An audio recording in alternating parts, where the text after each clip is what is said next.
ठीक है। जी यही तो कारण है कि मैं आपको इतना एडमायर करता हूँ, क्योंकि मेरे हर एक क्वेश्चन का आंसर आपने हमेशा से ऐसे ही दिया है। मैं जब भी मैं कंफ्यूज हुआ हूँ, मुझे आपकी तरफ से हमेशा गाइडेंस आ गई है अपने आप। अच्छा, मेरा दूसरा क्वेश्चन है, ज्यादा टाइम दूसरों का ना लेते हुए। मैंने आपसे सुना है कि शिव और शंकर अलग अलग हैं। ऐसे ही कृष्ण भी जब यहाँ आते हैं तो वो दोबारा जाएंगे, तो मतलब वो वाला फॉर्म नहीं है कि हम उन्हें पूर्ण वो मान सकें। तो वो उस कंसेप्ट के ऊपर मैं चाहूंगा, आप हमेशा चाहता था कि एक बार रोशनी डालिएगा आप। तो वो मैं अभी आज नहीं वो डिस्कस करेंगे। हाँ अभी नहीं, मैं हाँ हमेशा ये चाहता था कि आप फ्यूचर में जब भी बताएं ये कंसेप्ट जरूर बताइएगा हमें। ठीक है। और बस मैं एक चीज बता दूं, ये चीज मैं यूट्यूब पे भी नहीं डालूंगा, इसको मैं कट कर दूंगा। हम्म। क्योंकि जब यूट्यूब पे डाल देते हैं ना, तो सारे जो अज्ञानी लोग हैं,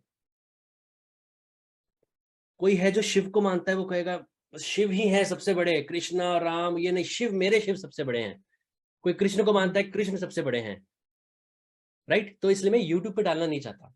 लेकिन सारे भगवान चाहे कोई भी हो, वो जब मोक्ष जब जब भाई जब मोक्ष मिला है, तभी वो भगवान के रूप में, अवतार के रूप में आते हैं। और अवतार के रूप में जब कोई आता है तो अपनी इच्छा से आता है, मानव कल्याण करने। वो कर्मों से और इनसे बंधे नहीं होते, चित्त की भूमि नहीं होती उनपे, तो कर्म कहाँ रहेंगे। फिर भी दो ऐसे इष्ट हैं जो इस अपरा प्रकृति के अंदर, चाहे सारे भगवान वगैरह वगैरह सब इस अपरा प्रकृति में हैं, दो ऐसे हैं जो सबसे ज्यादा, जिनके हाथ में पावर मान लो आप, या जो सबसे ज्यादा आपको हेल्प कर सकते हैं। और उसका पता चलता है बहुत आगे जाके। मेरा गुरु के अलावा मैं किसी कोई इष्ट देव नहीं था मेरा। मतलब चाहे शिव हो चाहे कोई हो, सबके लिए आस्था थी, पर कोई ऐसा नहीं मेरा इष्ट देव ये है। ये गुरु थे, मैं गुरु को ही मानता हूं। पर जब आप ऊपर जाते हैं एक लेवल तक, तब आपको दिखता है, और ये मुझे कंफर्मेशन भी मिली है बहुत जगहों से। ये मैंने अपने गुरु से ही पूछा है, तो उनसे भी मुझे कंफर्मेशन मिली है। दो ऐसे इष्ट हैं जो बहुत आपको कहां से कहां पहुंचा सकते हैं, अगर वो आपसे प्रसन्न हो जाए। उनके मंत्र भी हैं, तो वो यहाँ पर नहीं बताऊंगा, वो गुरु ही शिष्य को बताता है। या वो आपको सिद्धि एक लेवल पे, आपको सिद्धि एक लेवल पे आपकी अवस्था जाएगी, आपको सिद्धि मिलेगी, आपको मंत्र खुद ब खुद प्रकृति बता देगी समाधि में। वो एक है शिव, और दूसरे, आपको आश्चर्य होगा, गणेश जी। हालांकि गणेश जी मूलाधार चक्र के स्वामी हैं, रूट चक्र के सबसे नीचे, पर वो आपको कहां से कहां पहुंचा सकते हैं आपको अंदाजा नहीं है। तो ये चीज कोई बताता नहीं है, और मुझे भी नहीं बतानी चाहिए, पर ये मैं यूट्यूब पे नहीं डालूंगा। दिस इज व्हाट, पर सब कुछ एक है। चाहे आप कृष्ण को करें, चाहे राम को करें, चाहे कबीर को करें, चाहे तुकाराम को, चाहे सूफी संतों को, चाहे जीसस को, everything is one and same thing. क्योंकि वो जब अपरा प्रकृति से परा प्रकृति में जाते हैं, तो वो जो कॉन्शियसनेस, हाईएस्ट कॉन्शियसनेस से जब एक हो जाते हैं, तब वो अपनी फिजिकल बॉडी में तो आई बोलते हैं मैं, पर वो मैं को ये वाला मैं नहीं, ये ईगो वाला आई आइडेंटिटी नहीं। वो क्योंकि उस कॉन्शियसनेस से एक हो गए, तो जब अपने आपको एड्रेस करते हैं वो आई से, वो हाईएस्ट कॉन्शियसनेस परम ब्रह्म को एड्रेस कर रहे होते हैं। इसलिए जब कृष्ण ने कहा अर्जुन को, मेरे पास आओ, मेरे पास ही तुम्हें वो सब मिलेगा, मेरे पास ही तुम्हें परम आनंद मिलेगा, तुम्हें मोक्ष मिलेगा, तो वो उस देह वाले श्री कृष्ण की बात नहीं कर रहे थे, परम ब्रह्म की बात कर रहे थे, क्योंकि वो उस कॉन्शियसनेस से एक है। पर इस्कॉन वाले या जो भी, मैं बोलना नहीं चाहता, क्या वो इंटरप्रेट कर रखा है कि नहीं श्री कृष्ण ही है सब भगवानों में सबसे ऊपर, देखो उन्होंने बोला कि मैं ही हूं, तो इसलिए बाकी कोई भगवान नहीं। ऐसे क्रिश्चियंस क्या बोलते हैं, जीसस ने क्या बोला था, I am the way the truth and the life. अब वो Orthodox, ultra Orthodox Christians US में बहुत ज्यादा है प्रोटेस्टेंट्स जो बिल्कुल अल्ट्रा ऑर्थोडॉक्स हैं। वो क्या बोलते हैं, भाई जीसस ने बोल दिया I am the way the truth and the life, मतलब कोई और नहीं, अगर आप जीसस को नहीं मानते you will burn in the lake of fire, ऐसे बोलते हैं क्रिश्चियंस। कोई भी क्रिश्चियन में जाओ आप, चाहे प्रोटेस्टेंट में जाओ, चाहे आप जेहोवा विटनेस में जाओ, चाहे आप मॉर्मोन्स में जाओ, कहीं भी वो सब यही बोलते हैं। तो कितना मिस इंटरप्रेट किया लोगों ने इन सब चीजों को। तो भगवान सब एक है, पर उनके बीच में भी हर किसी को जैसे थोड़ा थोड़ा इस अपरा प्रकृति में किसी को रोल मिला हुआ है, तो वो शिव और गणेश का बहुत ज्यादा इंपॉर्टेंट रोल है। ठीक है सर फिर थैंक यू।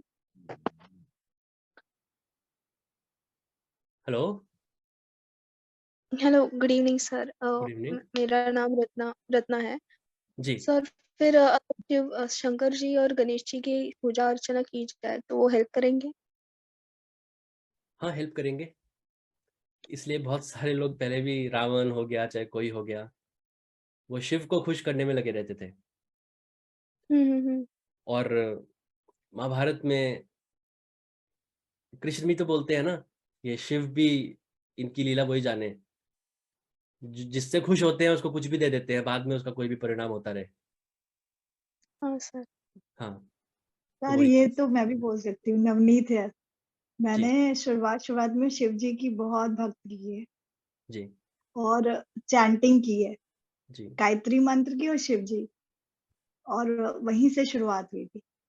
चाहे मैं सेवा करती थी गुरुद्वारे जा करके, जी बट जी ग्रोथ वहीं से हुई है। जी। और इसी में एक और एंगल आता है महाअवतार बाबा जी का, वो मैं अभी हाँ नहीं बताऊंगा। वो कुछ चीजें ऐसी मैं होती हैं, वो आप आपको बाद में खुद बताऊंगी। आप जब एक लेवल आएगा आपकी आत्मा का, खुद आपको आंसर्स मिलेंगे। तो ये कोई मैम सर मैं आपको बाद में बताऊंगी, जब बात होगी ना मेरी, जी तो मैं जी बताऊंगी अपना पूरी कहानी। जी। तो ये सारी चीजें जो सेल्फ रियलाइज सेंट्स ने, मोक्ष जिन्होंने पाया है, जो लिबरेट हुए हैं, जो जीवन मुक्त हुए हैं, जिन्होंने बताया है या लिखा है, और वो मैं आपको बहुत ज्यादा बताता हूँ और मुझे इतना बताना नहीं चाहिए, पर जो वास्तव में जो सेल्फ रियलाइज्ड हैं वो बहुत ही नपी तुली बात बताते हैं। इतना बताते हैं कि आपको आगे बढ़ने के लिए नॉलेज भी मिल जाए, और जो चीज वो नहीं बता सकते वो आप खुद पाएं। जब आप उस अवस्था में जाएंगे खुद आपको वो सारी चीजें मिलें, खुद ढूंढें आप उन चीजों को। तो जो उन्होंने सब बताया है या लिखा है, कोई भांग खा के नहीं लिखा हुआ किसी ने, कोई मारिजुआना स्मोक करके नहीं लिखा, सब कुछ है और बहुत ही ब्यूटीफुल है। सूक्ष्म जगत में, कारण जगत में, बियॉन्ड एनी वर्ड्स। पर इसलिए मैंने कहा सूक्ष्म जगत और कारण जगत में भी आपको इतना सुख मिलता है, आपको इतना आनंद मिलता है कि बहुत सारे लोग उसी में, वो सिद्धियां भी मिल जाती हैं, बहुत सारे लोग उसी में तृप्त हो जाते हैं। इसलिए मैंने कहा सिद्धियां आर लाइक लैंड माइन्स, उस पर रुकना नहीं है, उसमें फंसना नहीं है, उनको ट्राई करके भी नहीं देखना, पर ट्राई करने की जिज्ञासा होती है जब किसी को कुछ मिलता है, पर उसमें रुकना नहीं है, वरना इसी में मैट्रिक्स में फंस जाएंगे। बहुत सारे बड़े बड़े योगी इसी में इसलिए फंस गए हैं। कितनी भी आपकी प्रोग्रेस हो जाए, अपने आप को हमेशा तुच्छ मानना है। ये नहीं अब तो मैं बहुत बड़ा योगी बन गया हूं, ये मेरे हाथ में है, ये हाथ में है, नहीं। तभी आप वहां मोक्ष तक जा पाओगे, तभी आप highest form of this existence तक जा पाओगे। और वहां पे फिर कोई गुणों का खेल नहीं है, वहां पे बस सतोगुण ही है, वहां पे बस केवल सदगुण, वहां पे रजोगुण नहीं, तमोगुण नहीं है। तो जब तीन गुण ही नहीं है, बस एक गुण है, तो वहां पे कुछ बदलता ही नहीं है, कुछ बदलाव नहीं होता, कोई टाइम नहीं है वहां पे, एवरीथिंग इज सेम। इस माया में जब तक आप रहोगे, चाहे आप किसी भी कारण जगत में भी, चाहे आप ऊपर तक चले जाए, वो गुणों का खेल रहेगा और आप उस अज्ञानता में फंसे रहोगे।